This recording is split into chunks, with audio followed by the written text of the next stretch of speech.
नमस्कार श्रोतेहो, मी रुपाली पुरळकर कथावाचन या आपल्या यूट्यूब चॅनलवर तुम्हा सर्वांचं मनापासून स्वागत.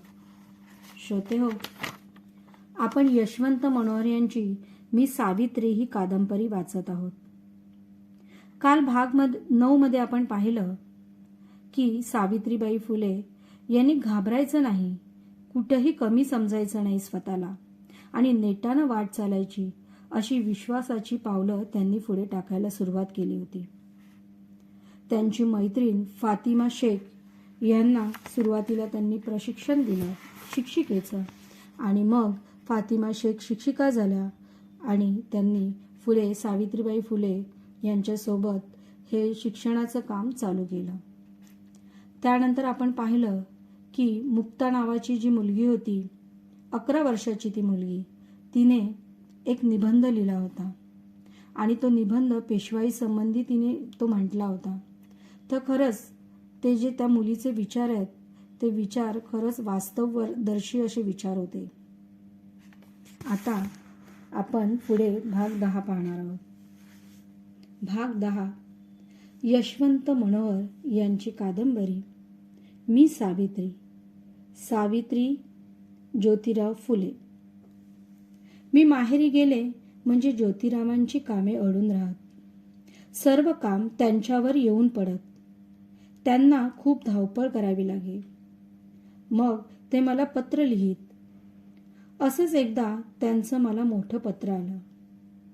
हे पत्र त्यांनी मला 1 ऑक्टोबर 1856 रोजी लिहिलं होतं. मी या पत्राच्या निमित्तानं त्यांना लगेच एक पत्र लिहिलं आणि त्यांना धीर दिला. ते पत्र मी जपलं आहे.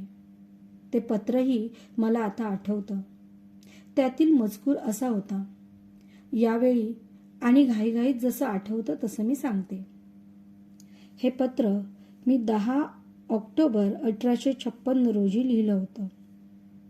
प्रारंभी सत्यरूप ज्योतिबा स्वामी माझी तब्येत जरा ठीक राहत नसे, म्हणून मी माझ्या तब्येतीविषयी सुरुवातीला काही लिहिलं होतं ते सांगते. माझी तब्येत मला त्रास देत आहे. मी अलीकडे बरी राहत नाही.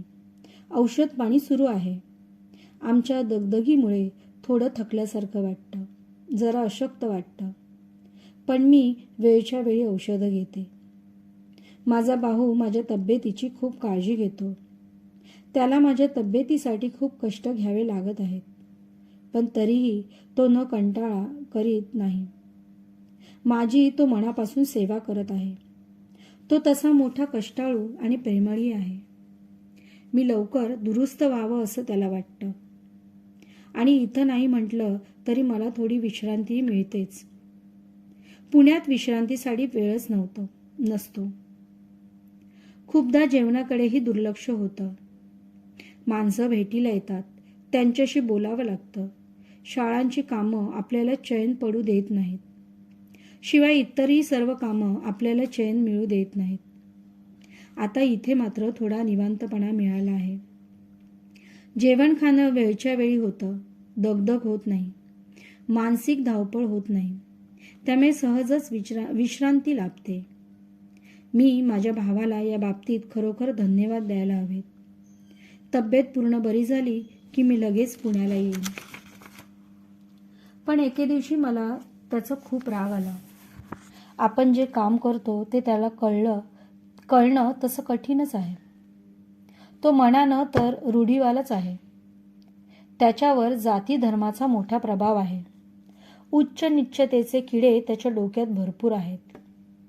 तो आपल्या समाजातील असंख्य परंपरावाद्यासारखाच आहे. प्रवाह पहितीत आहे. त्याचंही डोकं जरा गोठून दगडच झालं आहे. त्या दिवशी तुमच्या आणि माझ्या सामाजिक कामाबद्दल बोलणं सुरू होतं. त्यानं मध्येच तोंड घातलं. त्याला आपण करतो ते काम आवडत नाही. त्याचं मन धर्मानं कुजवून ठेवलं आहे. हा बुरसटलेपणा त्याच्या बोलण्यातून लक्षात येतो.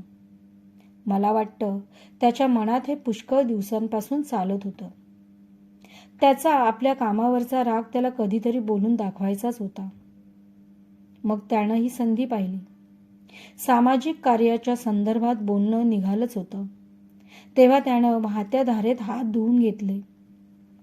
तो म्हणाला होता, तू व तुझा नवरा वाईत असून तुम्ही उभयता महार मांगादी अंत्यजाकरिता जी कर्म करता ती पतित नसून आपल्या कुळास बट्टा लावणारी आहेत. यास्तव सांगतो की तुम्ही नवरा बायकोनं जाती रूढीस अनुसरून व भट सांगेल त्याप्रमाणे आचरण करावं. असं त्याचं बोलणं ऐकून माझ्या आईला त्याचा मोठा राग आला.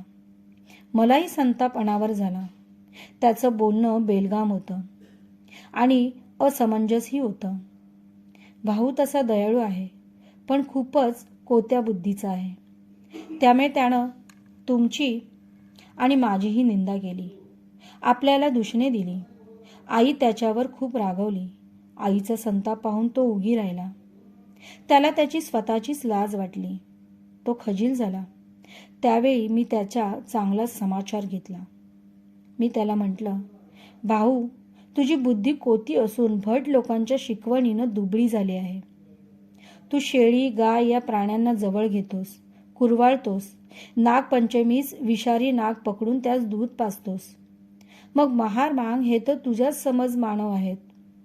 मग त्यांना मात्र तू का अस्पृश्य समजतोस? याचं कारण तू सांग. भट लोक सोवळ्यात असता तुझा विटाळ मानतात, तुला महारच समजतात. माझ्या बोलण्यामुळे त्याची अवस्था मोठी लाजिरवाणी झाली.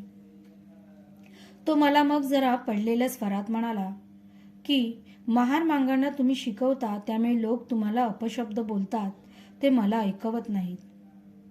मी त्याला इंग्रज सरकारच्या महार मांगाच्या शिक्षणासाठी काय करतात ते सांगितलं. त्याला विद्येचा महिमा समजावून सांगितला.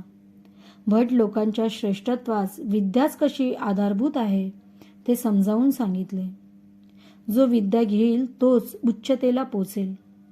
माझे स्वामी महान आहेत. ते आणि मी सणातण्यांशी झगडतो. सर्वच खालच्या मुलामुलींना शिकवतो. सर्वांनीच माणूस म्हणून जगावं यासाठी आम्ही जीव पाखडतो. यात अनुसूचित काय आहे? आम्ही उभयता मुलींना, बायांना, महार मांगांना शिकवतो. हेच ब्राह्मणांना अपायकारक होणार या समजुतीच्या कारणास्तव हे आमच्या माणूस धर्माच्या कामास अब्रह्मण्यम करीत निंदा कुटाळक्या करतात आणि तुझ्यासारख्यांच्या मनात क्लिशमिश पेरतात. माझं हे बोलणं ऐकून आईलाही अपार आनंद झाला आणि भावाच्याही डोक्यात प्रकाश पडला. मी याच पत्रात शेवटी असं लिहिलं होतं की आपल्या कामावर अनेकांचा राग आहे, काहींचा समजून उमजून आहे आणि काहींचा अजाणपणाचा आहे. पण बदल होतो. नीट समजावून सांगितलं तर उजेड पडतो, असा मला या उदाहरणावरून अनुभव आला. हा अनुभव तुम्हाला तातडीनं सांगावा असं मला वाटलं, म्हणून हे पत्र लिहिलं. हे पत्र मी ज्योतिरावांना पाठवलं आणि मलाही हलकं वाटलं होतं. लोकांचा राग कसा उफाळून येईल नेम नाही, तो कोणत्या कारणानं उफाळून येईल नेम नाही, पण तरी मला सामंजस्याचं मोल विशेष वाटतं. माझी तब्येत ठीक झाल्यावर मी पुण्याला गेले. त्यावेळी ज्योतिरावांनी माझ्या सत्यनिष्ठेचं कौतुक केलं. मला त्यांच्या शब्दांनी मोठं बळ मिळालं. धन्यवाद. श्रोतेहो, आजच्या भाग 10 मधला हा प्रसंग तुम्हाला कसा वाटला मला कमेंट करून नक्की सांगा. आणि तुम्ही माझ्या चॅनलवर जर नवीन असाल तर चॅनल सबस्क्राईब करायला विसरू नका व बाजूला दिलेलं बेल आयकॉन प्रेस करा, जेणेकरून माझ्या नवीन नवीन व्हिडिओज सर्वात आधी तुम्हाला येतील. आणि हा व्हिडिओ जास्तीत जास्त लोकांपर्यंत शेअर करा व लाईक करा. पुन्हा भेटू दुसऱ्या भागात. तोपर्यंत धन्यवाद.